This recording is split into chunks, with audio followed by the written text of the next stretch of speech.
स्वागत है। ये वीडियो थोड़ा लेट है, इसके लिए सॉरी दोस्तों। तो चलिए हम लोग पहले क्वेश्चन से अपना स्टार्ट करते हैं। तो पहला क्वेश्चन हमारा क्या कह रहा है, पहले ये देख लेते हैं दोस्तों। पहला क्वेश्चन हमारा कह रहा है write the following in decimal form and say what kind of decimal expansion is. हम लोग बताना है कि हम लोग ये कुछ फ्रैक्शन में दिए गए नंबर, इनको हम लोग को डेसिमल फॉर्म में लिखना है और हमें बताना है कि कौन सा डेसिमल एक्सपेंशन है।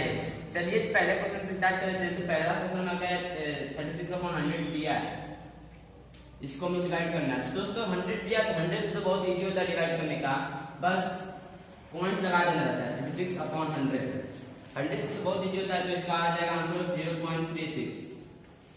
अब दोस्तों इसका सेकंड स्टेटमेंट देख लेते हैं हम लोग क्या कह रहा है। सेकंड दो स्टेटमेंट दिया है, पहले हमने डिवाइड करने के लिए दिया है और दूसरे स्टेटमेंट में हम लोग को एक्सपेंशन डेसिमल एक्सपेंशन कौन सा है ये फाइंड करके दिया है। तो देख लेते हैं दोस्तों दूसरा स्टेटमेंट क्या कह रहा है। तो दूसरा स्टेटमेंट में हम लोग बताना कौन सा डेसिमल एक्सपेंशन है। 0.36 ये दोस्तों यहाँ पे इंड हो चुका है, इसके बाद कोई नंबर ही नहीं आ रहा है। दोस्तों ये हम लोग का हो जाएगा टर्मिनेटिंग।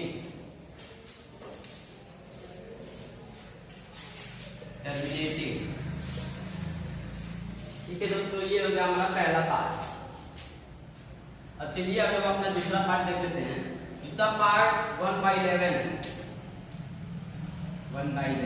इसको हम लोग को डिवाइड करना 1 को 11 से। तो चलिए डिवाइड कर लेते हैं। 11 1 तो 11 पॉइंट लगाएंगे क्योंकि नंबर छोटा है, तो अभी भी नहीं जाएगा। एक पॉइंट लगा दिए तो अब फिर से एक पॉइंट लगाएंगे क्योंकि ये नंबर बड़ा है और ये छोटा है। अब फिर एक पॉइंट। अब दोस्तों देख सकते हैं आप, अब ये नंबर चला जाएगा इससे, तो 11 1 टाइम नहीं 9 टाइम भी जाएगा। 11 9 99। उसके बाद जाएगा तो नंबर ये बड़ा हो जाएगा, तो अपॉन माइनस करेंगे तो 1 बजेगा फिर से इतना। फिर पॉइंट लगाएंगे, फिर नहीं जाएगा तो दोस्तों फिर एक जीरो अपने यहाँ पर दे देते हैं, पॉइंट बाकी लगा 2 जीरो लगाएंगे तो एक जीरो यहाँ पे लग जाएगा ऊपर। तो 11 9 99 फिर उतना ही जाएगा अपन। तो देख सकते हैं दोस्तों बार 1 1 आ रहा है, ऐसे करते ये नंबर आगे बढ़ता जाएगा। इसलिए दोस्तों हम लोग इसको सिंपली फॉर्म में 0.09 ऐसे हम लोग इसको लिख सकते हैं, या फिर इसको हम लोग अलग तरीके से भी लिख सकते हैं 0.09 बार। ये बार मतलब क्या होता है दोस्तों, जैसे कोई नंबर रिपीट कर रहा है बार तो उसके ऊपर हम लोग बार लगा देते हैं। इनफिनिट नंबर तक जाता है रिपीट करते हैं तो उसको हम लोग बार लगा देते हैं उसके ऊपर। और चलिए दूसरा स्टेटमेंट का भी आंसर दे देते हैं। दोस्तों पहले आप देख सकते हैं कि ये नंबर एक नहीं हो रहा है, ये 0.09090909 करते करते ये आगे बढ़ता जा रहा है, ये नहीं हो रहा है। पहले तो ये हो जाएगा हमारा non terminating number.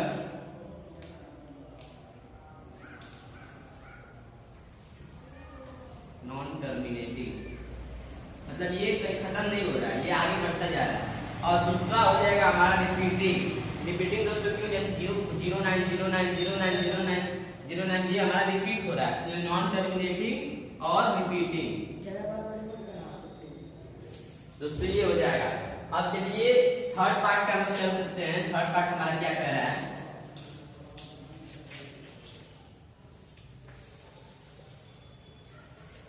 Third part हम लोग को मिक्स्ड फ्रैक्शन में नंबर दिया है 4 1/8।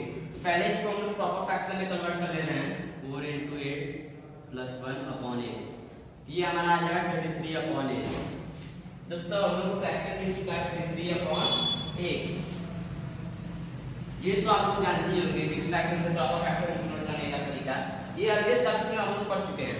चलिए अब पहले हम लोग डिवाइड कर लेते हैं 33/8 को। 33 और 8 तो ये 4 टाइम जाएगा 8 4 32 4 टाइम में 32 कैरी 1। अब दोस्तों यहाँ पे पॉइंट लगेगा क्योंकि ये नंबर बड़ा भी छोटा हो गया, तो 0 8 बन गया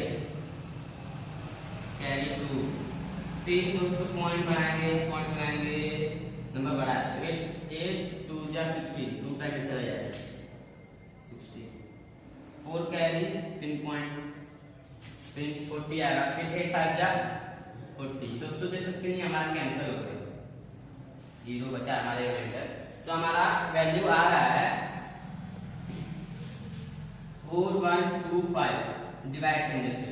अब दोस्तों देख सकते हैं हमारा ये डिवाइड हो चुका है, डेसिमल एक्सपेंशन आ चुका है। अब हमें बताना है कौन सा डेसिमल एक्सपेंशन है ये। तो चलिए ये मैं आपको बता देता हूँ, ये हमारा है टर्मिनेटिंग। अब आप पूछेंगे टर्मिनेटिंग क्यों है, मैं आपको पहले बता चुका हूँ। नंबर ये आगे बढ़ ही नहीं रहा है, यहाँ पे खत्म हो चुका है, इसके आगे कोई नंबर आ ही नहीं रहा है और ये यहीं पे समाप्त हो गया, तो ये हमारा हो जाएगा टर्मिनेटिंग नंबर। ठीक है, तो चलिए अब हम लोग बाकी क्वेश्चन आप कर लीजिएगा। अब हम लोग चलते हैं दूसरे क्वेश्चन पे। चलिए दोस्तों अब हमारे अपने दूसरे क्वेश्चन पे, दूसरा क्वेश्चन हमारा क्या कह रहा है, पहले देख लेते हैं। You know that 1/7 is equal to 0.14285 bar. Can you predict what the decimal expansion of 2/7, 3/7, 4/7, 5/7, 6/7 without doing actual division? तो दोस्तों सेकंड क्वेश्चन हमारा कह रहा है कि आप जानते हैं कि 1/7 का वैल्यू 0.14285 का बार होता है। बार मतलब क्या होता है दोस्तों, ये नंबर फिर से रिपीट कर रहा है। पिछले क्वेश्चन में आप जान चुके होंगे कि बार मतलब क्या होता है। और फिर इसके बाद दोस्तों कह रहा है कि can you predict what the decimal expansion of 2/7। फिर कह रहा है दोस्तों कि आप 2/7 का वैल्यू आप बता सकते हैं, 2/7 का वैल्यू क्या होगा, 3/7 का वैल्यू क्या होगा, 4/7 का वैल्यू क्या होगा। हमें बिना लॉन्ग डिवीजन मेथड से बताना, मतलब ये वाला हम लोग को मेथड नहीं करना है, जैसे 7/2 तो ये वाला मेथड हम लोग को नहीं करना, बिना इस मेथड के हम लोग बताना। तो दोस्तों ये वाला क्वेश्चन मैं कर देता बता देता हूँ आप लोगों को। पहले दोस्तों ये क्वेश्चन मैं बता देता हूँ, आप क्वेश्चन समझ चुके होंगे अब तक।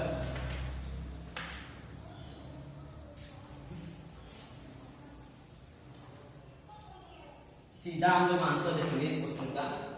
तो इस क्वेश्चन का चलिए आप लोग सॉल्यूशन कर लेते हैं। तो हम लोग को 1/7 का वैल्यू क्या दिया है, 0.14285 बार, यही दिया है फिर,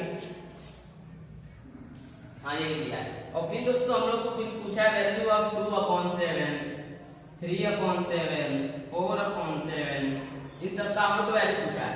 दोस्तों 2/7 को हम क्या लिख सकते हैं, 2 × 1/7 तो लिख सकते हैं दोस्तों, वैल्यू तो वही होगा ना, 2 × 1/7 लगेगा तो 2/7 हो जाएगा।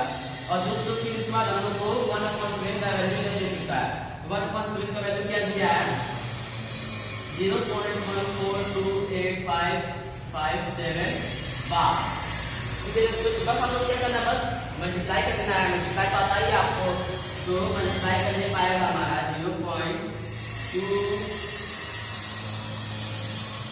मल्टीप्लाई कर लेते हैं यहाँ से 14285 into 7 to the 40, 5 to the 10, 11, 8 to the 16, 72 to the 4, 5, 4 to the 8 and 202। देख सकते हैं दोस्तों ये वाली बात क्या है, 0.28574 बार। देख सकते हैं दोस्तों ये हमारा आंसर आ चुका है। कितना आइडिया मेथड है ये, हमें डिवाइड नहीं कर पाया, हम लोग का वैल्यू आ गया यही होगा। डायरेक्ट डिवाइड करके देख सकते हैं, हमारा वैल्यू यही होगा। चलिए नेक्स्ट वाले का फाइंड कर लेते हैं। नेक्स्ट वाले क्या कह रहा है, 3/7। तो 3/7 को हम लोग 1/3 to 1/7 लिख सकते हैं। इसको 1/7 का वैल्यू हम लोग को दे चुका है 0.14285 बस मल्टीप्लाई कर देना है, मल्टीप्लाई करना है, मल्टीप्लाई करके क्या आएगा देख सकते हैं 14285 into 3, 7 × 21, 5 × 15, 2 17, 8 × 24, 24 25, 3 × 6, 6 to 8, 6 to 8, 3 4 12, 2 3 3 4। तो देखते हैं दोस्तों ये हमारा वैल्यू आ गया 0.42857 बार। ये हमारा आंसर आ चुका है। कितना इजी मेथड है देख सकते हैं आप लोग। फिर इसके बाद नेक्स्ट वाला देख लेते हैं हम लोग 4 × 1/7, 4/7 4 × 1/7 लिख सकते हैं। फिर 1/7 का वैल्यू हमको दे चुका है 14285 बस मल्टीप्लाई करके लिख देना, जो भी आंसर आएगा वो उसको बाहर लगा देना है, वही हमारा आंसर हो जाएगा। ये था हमारा दूसरा क्वेश्चन। चलिए दोस्तों अब बढ़ जाते हैं अपने तीसरे क्वेश्चन पे। आगे वाला 5/7 और 6/7 आप कर लीजिएगा, मैं आपके ऊपर छोड़ देता हूँ। चलिए अब हम चलते हैं अपने तीसरे क्वेश्चन। चलिए दोस्तों अब हम कर लेते हैं अपना तीसरा क्वेश्चन। और दोस्तों मैं आपको बता देता हूँ ये क्वेश्चन बहुत ही ज्यादा इंपॉर्टेंट क्वेश्चन है। एनसीईआरटी बुक में हमारा पहले चैप्टर का बहुत ही ज्यादा इंपॉर्टेंट क्वेश्चन है ये। अक्सर एग्जाम में ये वाला क्वेश्चन पूछे जाते हैं। चलिए ना आपको बता देता हूँ ये वाला क्वेश्चन कैसे करना है। तो क्वेश्चन का क्या चलता है पहले ये देख सकते हैं। Express the following in the form of p upon q where q is greater than equal to 0। दोस्तों हम लोग कुछ रेशनल नंबर दिए हुए हैं जिन्हें हम लोग p रेशनल नंबर में कन्वर्ट करना है p अपॉन q के फॉर्म, जहां q हमारा 0 नहीं होगा। यदि हम लोग कन्वर्ट कर लेते हैं तो हमारा वैल्यू क्या दिया है 0.6 बार। बार को क्या होता है तो 6 बार रिपीट कर जा रहा है, ये नहीं हो रहा है।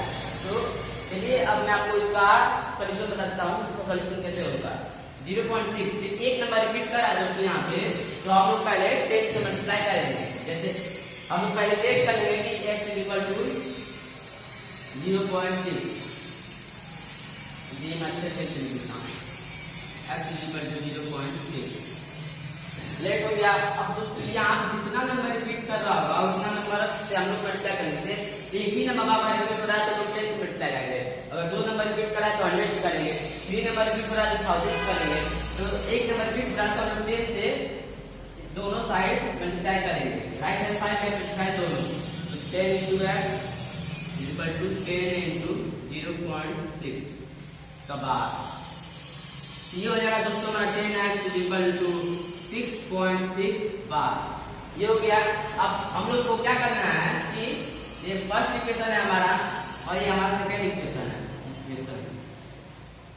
अब ये क्या करना है कि फर्स्ट इक्वेशन में सेकंड इक्वेशन में से फर्स्ट इक्वेशन माइनस करना है। मैं लिख दे रहा हूं सब्ट्रैक्ट इक्वेशन 1 2 from 1, सब्ट्रैक्ट कर देना। चलिए सब्ट्रैक्ट कर लेते हैं। तो 10x में से एक x जाएगा तो 9x बचेगा हमारा 9x, और फिर हमारा 6.6 में से 0.6 जाएगा, देखते हैं कितना बच सकता है हमारा 6.6 मतलब ये रिपीट होता रहेगा 6.666, इसको हम लोग ऐसे लिख सकते हैं। और हमारा कितने में से माइनस करना है 0.6 में से 0.66666, तो देख सकते हैं दोस्तों ये हमारा 6 और उसके बाद 0 0 0 0 0। तो दोस्तों बस इसको हम लोग लिख सकते हैं 6 और 0.66 को हम लोग 0.66 ऐसे हम लिख सकते हैं बार, और 0.6 को हम लोग क्या लिख कर किए दोस्तों x, तो 6 प्लस x। अब बस इसको हम सॉल्व कर देना, ये हमारा इक्वेशन निकल चुका है। तो 9x equal to 6 plus x, बस x को उधर ले जाएंगे तो माइनस हो जाएगा, तो 9x minus x equal to 6। बस यहाँ पे हमारा आंसर आ चुका है। x उधर मल्टीप्लाई है तो इधर ले जाएगा डिवाइड में, तो 6/9। अब इसको सिंपलीफाई कर सकते हैं हम लोग दोस्तों, जैसे 6/9 तो इसको और सिंपलीफाई करेंगे तो 3 से डिवाइड करेंगे, 3 2 जा 6 और 3 3 जा 9, तो x का वैल्यू हमारा आ गया 2/3। तो आ गया, देख सकते हैं दोस्तों 2/3 फ्रैक्शन में हमारा कन्वर्ट हो चुका है, हो गया फ्रैक्शन में हमारा ये नंबर कन्वर्ट हो चुका है। ये होगा हमारा फ्रैक्शन में। चलिए दोस्तों अब लास्ट क्वेश्चन पे हम लोग चल जाते हैं इसके पार्ट 2 पे। पार्ट 3 आप लोग कर लीजिएगा, पार्ट 2 हम लोग कर लेते हैं। इसमें आप लोग को नहीं समझ में आ रहा तो पार्ट 2 ध्यान से देखिए, इसका समझ में आ जाएगा। पार्ट 2 हम लोग का दिया है, शुरू हो गया दोस्तों। पार्ट 2 में हम लोग को दिया है 0.47 का बार, 7 का बार इसमें दिया है। चलिए इसको भी हम लोग कर लेते हैं। तो पहले नेक्स्ट x कर लेते हैं, x इक्वल टू 0.47 बार।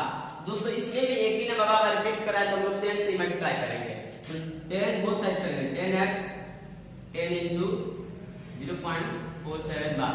तो इसको हम लोग करेंगे तो 10x इक्वल टू 4.7 बार, इतना ही आएगा ना? हाँ इतना ही आएगा, क्योंकि एक ही नंबर बार रिपीट करा 777। तो अब क्या करना है, इक्वेशन 1 से इक्वेशन 2 माइनस कर देना, इक्वेशन 2 में से इक्वेशन 1 माइनस कर देना। तो 10 में से x माइनस करेंगे तो 9x, 4.7 में से बार में से 0.47 माइनस करेंगे, देखते कितना आता है 4.777, और इसको हम लिख सकते हैं 0.4777, ये हमारा आएगा 4.3000। इसको हम लोग 4.3 लिख सकते हैं, 4.3।